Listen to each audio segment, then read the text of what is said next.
We're now hearing from the president of Utah State University about a lawsuit against that school.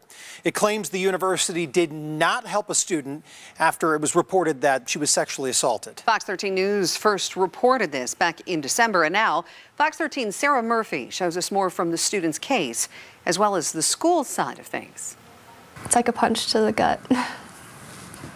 It's very lonely. USU student Katrie Flint says a USU football player raped her. She says she then went to USU's Title IX office and Office of Equity for help. I was advised at one point by someone in the Title IX office to leave the school because I might have an accidental run-in with this person who raped me. And that was like my safety procedure, was to avoid the TSC, avoid the library, avoid Old Main, avoid like all these big buildings where like, if I'm gonna be a successful student, like I'm going to be in those buildings. Flint says she was assaulted on November 26th in 2019. She says for 7 months, she went through an investigation with USU. And in July 2020, the decision panel told her the student athlete did violate school policy. They told her the next step was to hear back from the university president. And after 5 months, she heard nothing. So she reached out. Flint says 1 week later, President Noel Cockett responded, stating the case would not move forward. How did that feel, I guess? You go through your time and you're told these are all your resources, XYZ, do this and you'll get help. How did that feel doing what they told you and not seeing the results?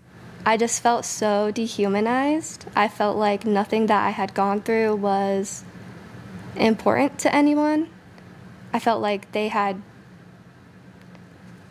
at that point, like even then, I felt like they had taken just as much from me as the rapist did.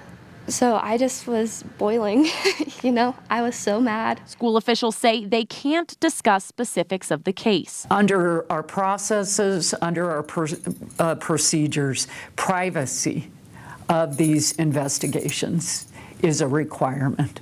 There are moments where maybe we are not caring in the way that people want us to, or caring in the way that we are able to or want to.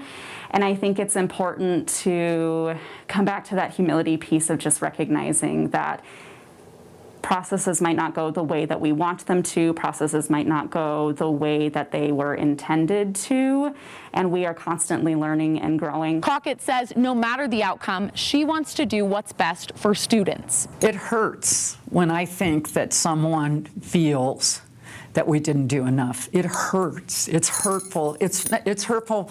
It's hurtful because I care. I just think something got lost.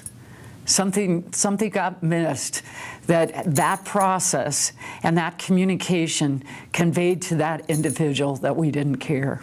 It's not true. But Flint says she doesn't see it. I remember being in the Title IX office more than I was in class, more than I was hanging out with my friends.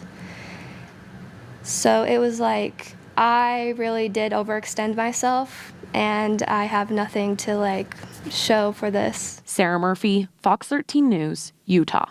Flint's case states that she's looking for compensation for emotional distress, medical and therapy expenses, as well as tuition costs.